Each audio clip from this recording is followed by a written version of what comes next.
Bring in Vince Carter here in a moment, who certainly is very familiar with LeBron's superpowers. And based on his previous outings in Game 7s, Sunday should be a pretty special one yet again. You have to wonder, though, 3D, did Klay Thompson play with a very dangerous fire? Yes, he did. Anytime a giant like that sleep, you leave him sleep, Brent. You not want to wake him up and get him going. The last 2 games, LeBron James have reminded everybody how good he really is. Well, you combine that with a little bit of desperation, and then you get this, 3D.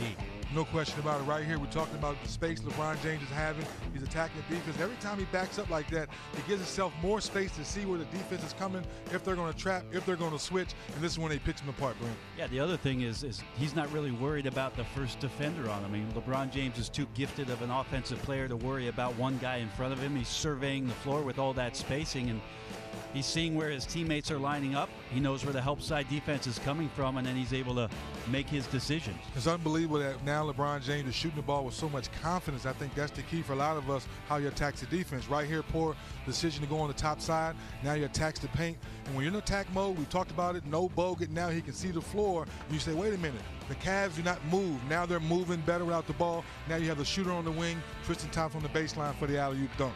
This is LeBron James asking his teammates to have better ball movement, better play movement. Same thing once again, create space, get up on him, make him make an early decision. Now you're in no man's land. I like the back line defense there, keeping an eye on LeBron James, but you have to understand, if you don't get the ball out of his hands early, he will pick you apart. Now we take it to the court. So lots of room for LeBron James where he's operating. We thought we'd show you on the court, just in terms of the spacing, what it is that LeBron is seeing from the Golden State Warriors, given how they're playing them soft with the ball. So, Vince, I'm going to have you be LeBron. LeBron has been Vince, and Vince has been LeBron. Trust me, in shoot-arounds. Our researcher, Kevin Cottrell, defender extraordinaire, is going to play on the weak side on the shooter, and then 3D is going to play down low on Tristan Thompson. So what the Warriors are getting themselves into defensively is the fact that they're playing LeBron, obviously, for the jump shot, but they're giving up this much space, Vince. So as a great scorer, what is it that you're assessing when somebody's giving you this kind of room?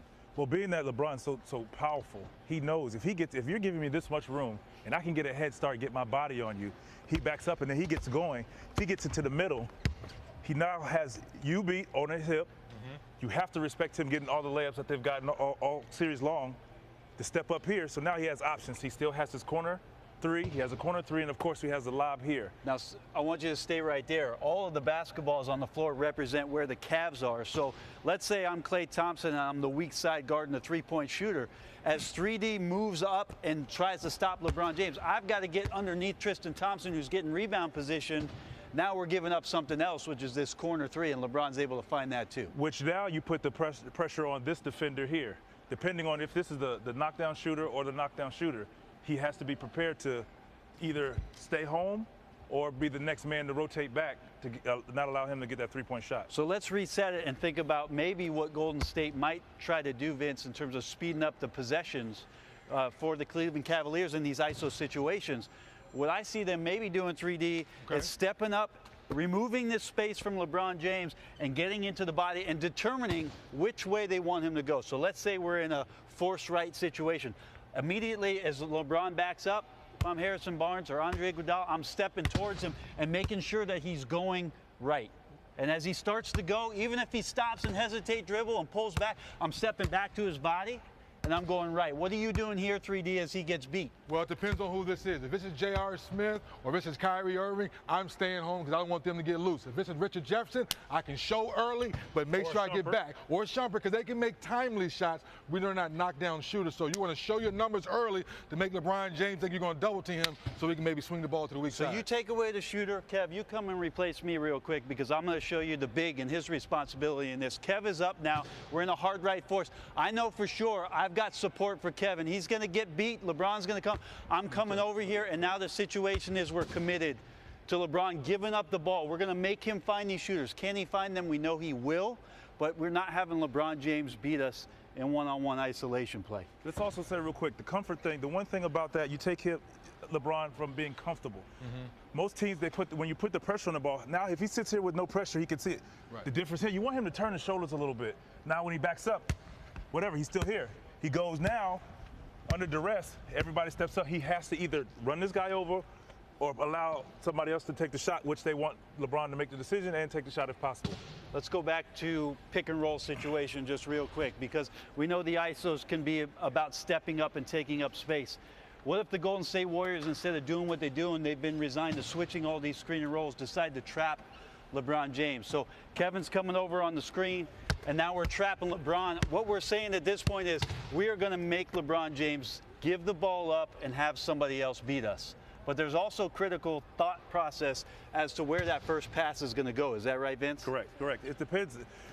We've seen them put Shumpert in the corner where they're trying to put him out of the way. So that's the guy they want them to make the pass to, is in the corner. So you make sure you have high hands. You stay home on your strong side shooter, and of course your first pass ahead of you. And now you step in on Thompson, and you want that pass to Shumpert to be the guy to have the ball and take the shot. All right, let's come back and let's talk a little bit about Game 7 and what you think Golden State is going to do in this situation, 3D. Is it going to be one stringent thing that they stick to? You think there's going to be a multitude of defenses they throw at LeBron? How do you see it? It's got to be a multitude. LeBron's too smart and too savvy of a player. Now we're at Game 7. You heard him talk about it earlier today. He's gotten better each game. And we've been around Steve Kerr long enough. You're not going to give LeBron James a steady diet of the same defense all game long. I think you have to mix it up. But I think we all three agree. Get the ball out of LeBron's hands. Let someone else beat you. As a great scorer, Vince, what are the things, I mean, not to give away all your secrets, but what are the things that were disruptive for you when you had yourself an offensive rhythm? Of course, when you put two guys on me and I have to make a decision. If I feel like I can score on my defender and I'm in attack mode, and all of a sudden now there's another guy coming, particularly Jeff Van Gundy and playing the Knicks. When I used to bring the ball over at half court, I try to get in the middle of the floor. Now doing that, you make them. Are you going to double team or are you going to play me one-on-one? Now you kind of make the game easier for everyone else, and you just have to make the decision. So seeing that double team was probably most frustrating because you had to give the ball up. Of course, they'll give you the ball back, but if you do a great job denying, then somebody else shoots it, they miss it. You kind of get frustrated, but you deal with it. LeBron James and his greatness in Game 7 on the offensive end. It's going to be very interesting to see how the Golden State Warriors end up going.